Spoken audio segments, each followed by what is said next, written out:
Once upon a time, in a small village surrounded by tall mountains and rolling hills, there was a place called Sepu. In this village, a princess named Kami lived. Her father, King Elias, was the ruler, and she was his only daughter. Kami was known for being very beautiful and cheerful, but she faced a big problem. She couldn't walk. Because of this, no man wanted to marry her. One sad day, something terrible happened.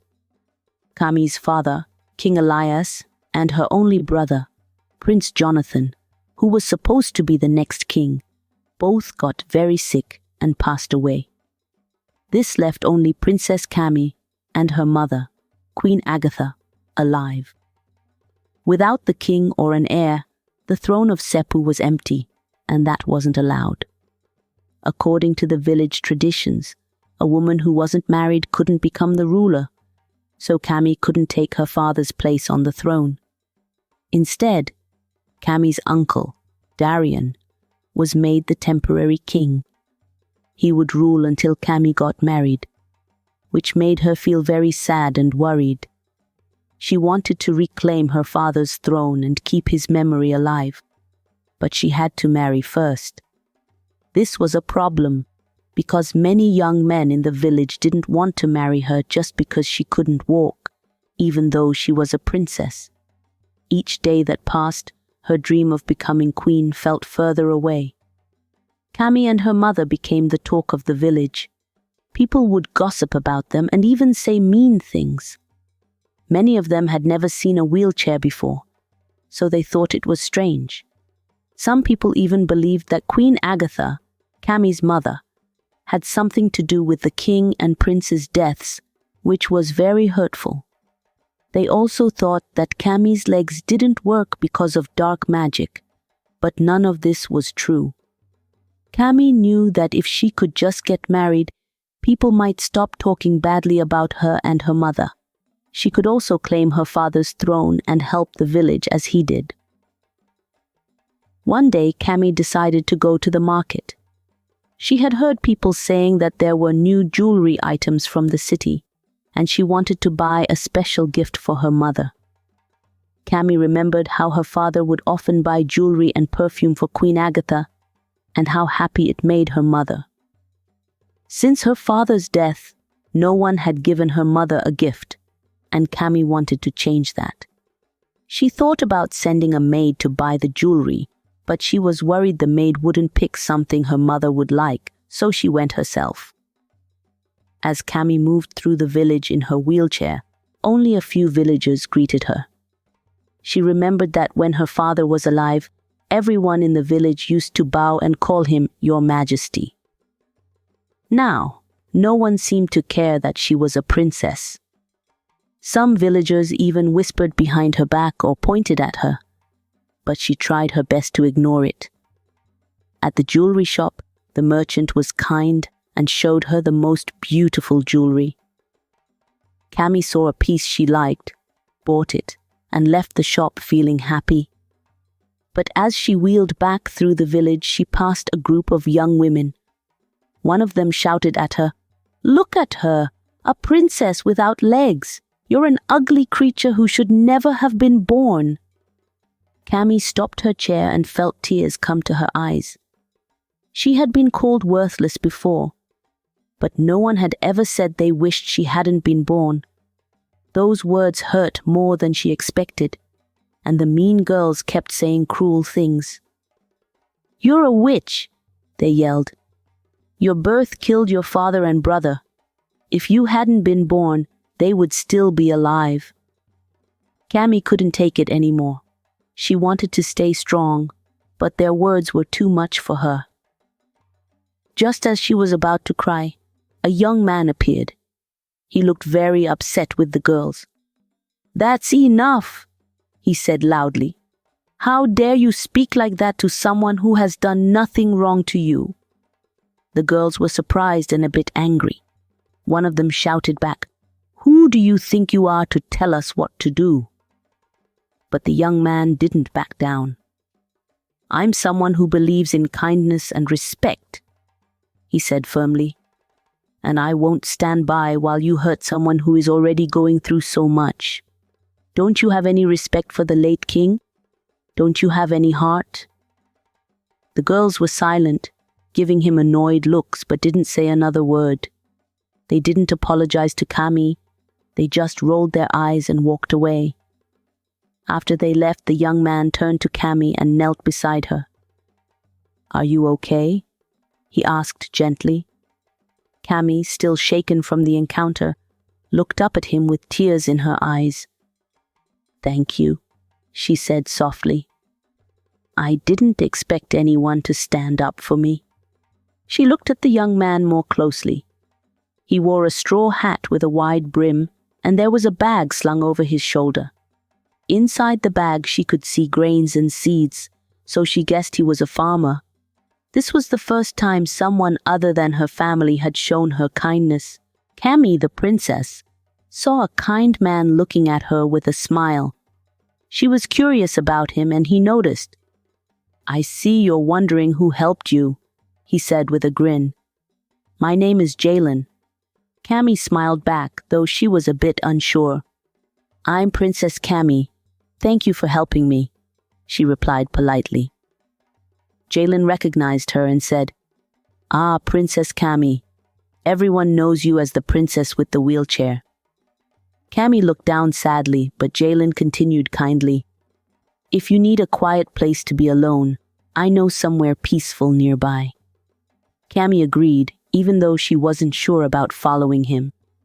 Jalen pushed her wheelchair along until they reached a big open farm with rows of crops. He parked her under a large tree for shade.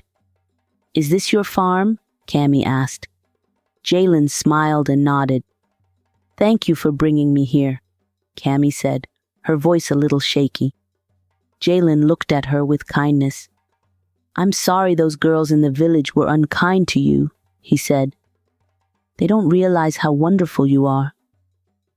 Kami took a deep breath and tried to stay calm, though she was feeling hurt. She quietly said, "It's hard to stay happy when people are so unkind. I don't have any friends here, and those who truly cared about me are gone."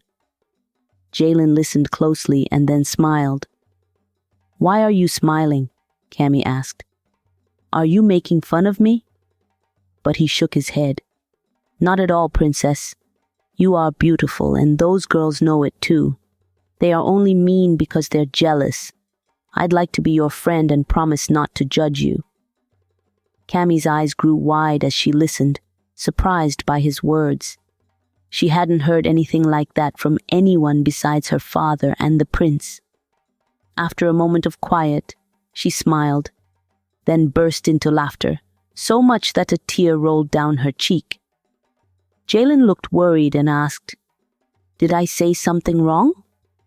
Kami noticed his concern and replied, No, it's just that nobody has told me that I'm beautiful except my father and the prince, who loved me so much.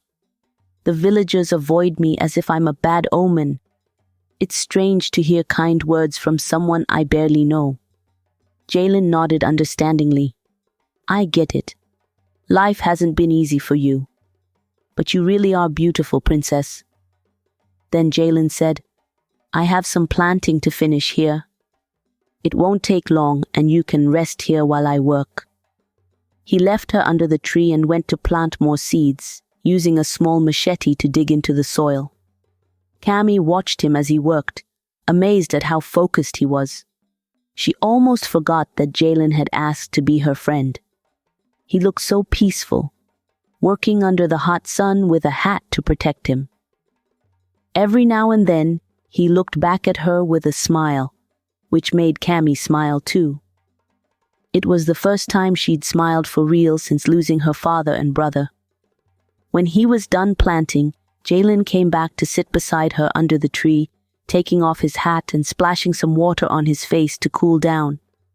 Kami laughed a little, enjoying his free-spirited way. "Do you want to be my friend?" he asked. Kami nodded shyly, saying, "Yes, I'd like that." Jalen grinned. "Well, how about a snack?" He pulled out a basket full of fresh fruits and nuts. Cammy hesitated at first, but when she saw him munching on the snacks, she felt safe and took some too. They chatted as they ate, forgetting about the time. Jalen shared stories about the village and said how much he missed King Elias, Cammy's father. "I'm sorry you lost him," he said. Cammy felt a warm feeling inside and thanked him. She learned that Jalen's father had also passed away and that his mother was from another village. Now she was back with her people, and Jalen visited her when he could. Hearing this, Cammy realized Jalen truly understood her pain. She was grateful for his kindness. Jalen was funny, and his jokes made her laugh, a sound she hadn't made in a long time. The more they talked, the more she liked him. Suddenly, the big village clock rang, but they hadn't noticed time passing. It was evening, and Cammy wasn't home. "Oh no, my mother will be worried," she exclaimed. Jalen quickly packed his things. "I'll help you get home fast," he said, hurrying to push her wheelchair. "Let's meet here again tomorrow, same time?" he asked as they went. "Yes," Cammy answered without thinking, distracted by thoughts of her worried mother. At the palace gate, Jalen handed her his machete and basket to carry while he pushed her to the entrance. "Thank you," she whispered as she returned his things. "See you tomorrow," Jalen replied, quickly leaving before the guards could see him. The palace guard spotted her and called out, "Who's there?" Cammy answered, "It's me, Princess Cammy." They were surprised and apologized for not recognizing her right away. "Everyone's been looking for you, and the queen is very worried," the chief guard said. Cammy's heart sank. She went straight to her mother's room, finding Queen Agatha sitting sadly, staring out the window. Cammy felt terrible. She knew her mother was still grieving the loss of her husband and son, and now she'd caused her even more worry. Quietly, Cammy rolled up beside her and gently placed her hand on her mother's arm. "Mother, mother," she said softly. The queen jumped a little, then sighed with relief upon seeing her daughter. "I thought I lost you too," she said, looking sad. "I'm sorry, mother. I didn't mean to worry you," Cammy replied. "Tell me what happened," the queen asked gently. Cammy hesitated, not sure where to start or what to say, as she didn't want to remember the pain of the villagers' hurtful words. But the queen insisted. "Tell me the truth, Cammy." Cammy took a deep breath. "I went to the market just to buy you a pretty piece of jewelry. I didn't mean to stay so long." "What happened then?" her mother asked with concern. "Nothing really," Cammy said, trying to smile. "Just the usual insults from the villagers." She showed her mother the jewelry, hoping to change the subject, but Queen Agatha wasn't ready to let it go. "Ami, you've been treated badly for so long that now you think it's normal," Lena's mother said with a tired voice. "I am so tired, Lena. All the things that have happened to us are making me feel like I can't take the pain anymore." When Lena looked at her mother, she saw her eyes were full of tears. "Lena, do you know how scared I was when I found out you weren't in the palace? I told your uncle and the guards because I was afraid something bad might happen to you in the village. I hear the mean things people say about you and me. It hurts so much. They blame me for everything, and they only see your disability when they look at you. When your father was alive, they treated us with kindness and respect, but after he died, they forgot all the happy times we had together as a community." Lena felt sad seeing her mother cry. She held her mother's hand tightly and tried to make her feel better. "They are just saying mean things, Mommy. They don't know the truth and they don't understand our pain. Please don't cry." Lena wiped her mother's tears with her hands. "Mommy, I made a new friend today, and I want to see him again tomorrow. He saved me from the cruel words of others. I spent time with him, and we talked until I lost track of time." When Queen Agatha heard this, she suddenly stopped crying, and her eyes looked surprised. "A man, you say? Tell me, who is this man?" the queen asked. "His name is Jalen. His father has passed away, and his mother lives in the next village. He's a great farmer," Lena answered. A farmer. I'm glad you made a friend," her mother said. "You can see him tomorrow, but don't stay out too long. Go with a guard and be careful with this new friend."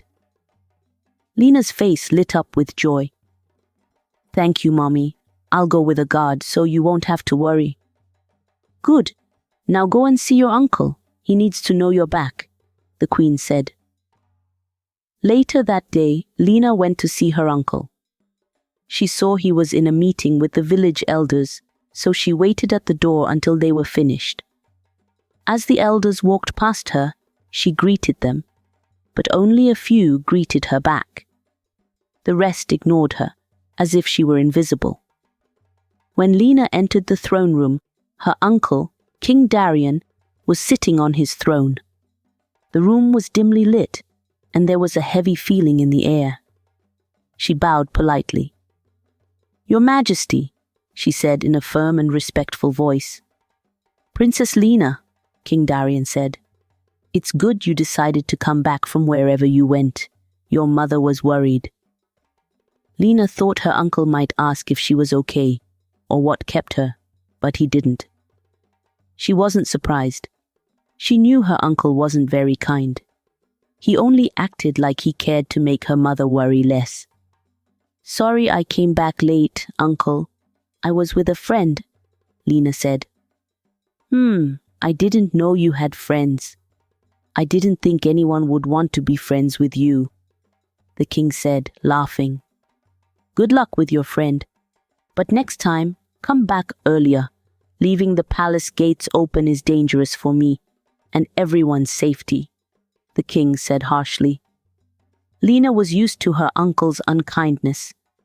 She knew he didn't like her, so she just said, "Okay," to avoid making him angrier. The king then dismissed her. As she left, Lena felt upset with her uncle. But soon she was thinking about Jalen again, and she smiled.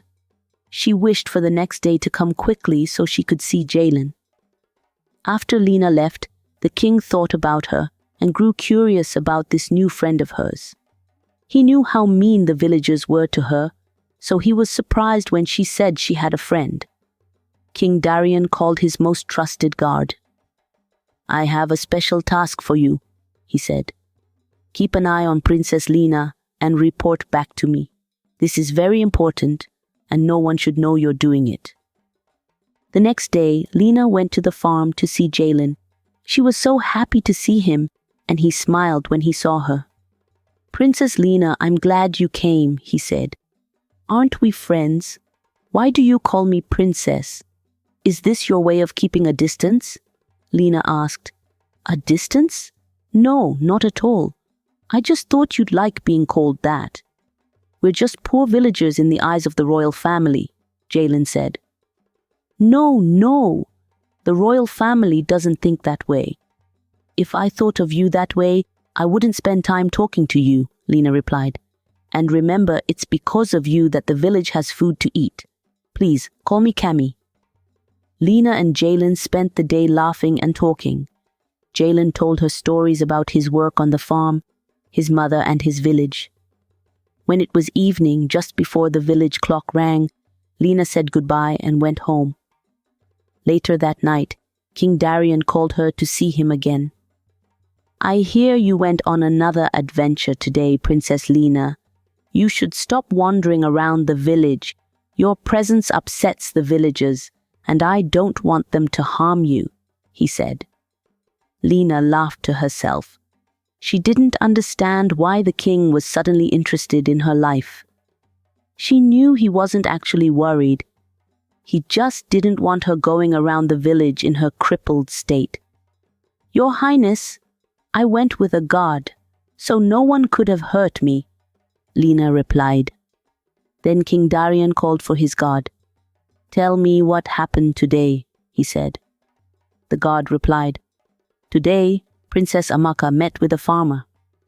"Uncle, you've been watching me?" Lena interrupted. "Yes, can't I be concerned for my niece?" The king replied. "So this friend of yours is a farmer? Is that the type of person you want as a friend? I hope you're not thinking of marrying a lowly peasant." When Lena heard her uncle mention her father, she got angry. "You know nothing about my father, uncle. You two were never even close, and he would never call his people peasants." She tried to speak as politely as she could to avoid angering him. The last thing she wanted was for him to stop her from going out. "All right, I'll trust you," the king said, and dismissed the god. Then Lena spoke about the farmers' troubles. "Uncle, the farmers are struggling because of a drought. They need help to keep their crops alive. Did your friend tell you this?" The king laughed mockingly. "No, uncle. I heard their complaints at the market, and yes, my friend also mentioned it. The farmers said that if we could bring water from the river using small channels, it would help the crops. They've done it before, but it takes a lot of work to make it happen." The king waved his hand, as if the idea was silly. "The farmers will find a way, as they always have. I won't take resources away from more important things for them. We'll buy grain from the next villages, so there's no need for this water project. Uncle, the people need more than just grain. They need a solution that will last," Lena said. Some farmers in the village were having a hard time. They were carrying heavy barrels of water to their farms because there was no easy way to water their crops. Princess Cami wanted to help. "If we build a water system to bring water to the farms, it would make life easier for everyone," Cami said to her uncle, King Darian. "It would help our village for many years." But the king didn't like her idea. His eyes looked annoyed as he said, "You act like you understand how to rule, but you're just a child. Leave the big decisions to those who are grown-ups." Cami felt sad but didn't give up. She took a deep breath and replied, "I may be young, but I care about our people. I just want to help. We should work together for the good of the village." But King Darian only got angrier. "You are not the ruler here," he yelled, his face looking mean. "You're not helping, Cami. You're only here to remind me of your father's failure. The sooner you understand that, the better." Cami took another deep breath, trying not to let her uncle's harsh words make her cry. She said quietly, "I will keep doing what's right, uncle, for the people and for this kingdom." King Darian laughed at her and said, "Look at you, Cami. What can you do in that wheelchair? You are just a burden, nothing more." Then he waved his hand as if he didn't care and walked away. Cami felt her heart sink, and a tear rolled down her cheek. She held back her tears, but when she went to her room, she cried, missing her father who had passed away. The next day, Cami wanted some fresh air, so she went for a ride around the village with 2 palace guards. She didn't visit her friend Jalen because he had gone to see his mother. As she wheeled herself through the village, some villagers stared at her, but they didn't say anything because they were afraid of the guards. While she was exploring, she suddenly noticed some fancy cars driving down the village road. The villagers watched with wide eyes. It wasn't every day that they saw luxury cars. The last time anyone saw a car in the village was when Cami's father, King Elias, became king, and his friends from the university came to visit. King Elias was the first man in the village to go to university. So when Cami started using a wheelchair, the older villagers weren't that surprised. They had already seen new things with her father. But the children were amazed and followed the fancy cars to the village square. The cars stopped in front of the village square, and from the biggest, fanciest car, a tall, well-dressed man stepped out. An old man in the crowd suddenly recognized him and called out, "Kofi!" The tall man bent down as the old man patted him on the back. His name was Kofi Akintola, a very rich man, and he looked a lot like his father, who had also been from the village. After his father died, Kofi's mother took him away when he was just a boy, and no one had seen him since then. Kami watched with interest as Kofi looked around the village. He seemed to be imagining new things he could bring to the village. An elder and some villagers went up to greet him. "Welcome back to the village, Mr. Akintola," the chief said, shaking his hand. "We are honored to have you here." Kofi's handshake was firm. He replied, "Thank you, sir. I came back because I have an idea that I think will help everyone." The villagers murmured with excitement and curiosity. Some were happy about the new project, while others were a bit worried about the changes it might bring. Kofi kept talking. "I want to build a hospital here. It will help save lives, give sight to those who can't see well, and help anyone who can't walk properly to stand again." The villagers cheered with joy when they heard this. "Our princess can't walk," someone shouted. Some villagers laughed a little, but an old woman nearby looked serious. One of the palace guards heard this and gently suggested to Kami, "Let's go back to the palace, princess." Kami nodded, and the guard started pushing her chair back. As Kami left, Kofi smiled a strange, curious smile and said, "So the princess can't walk. Maybe this hospital can help her too." But the villagers were too excited to notice the way he said it. The chief said to Kofi, "Come with us to the palace to share your plans with the king." Kofi nodded, clearly feeling confident that he would convince the king. The elders got into one of the cars with Kofi, and they all went to the palace. The villagers kept talking excitedly, imagining how life might change with a hospital in the village. Kami, meanwhile, thought about Kofi and felt a spark of hope. Maybe his hospital could help her too.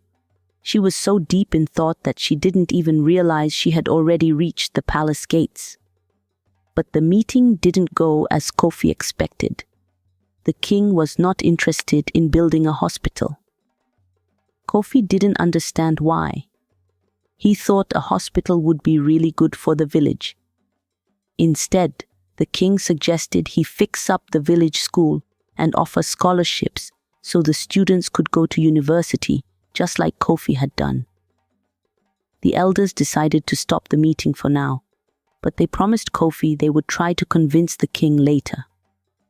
As Kofi left the palace, he saw Kami arriving and noticed her in her wheelchair. She looked determined as she moved, and Kofi smiled again, muttering to himself, "At last, I found someone for the ritual." Thanks for watching. If you liked the story, tell us what you learned by leaving a comment. And don't forget to subscribe to the channel so you won't miss our next episode. Have a wonderful day.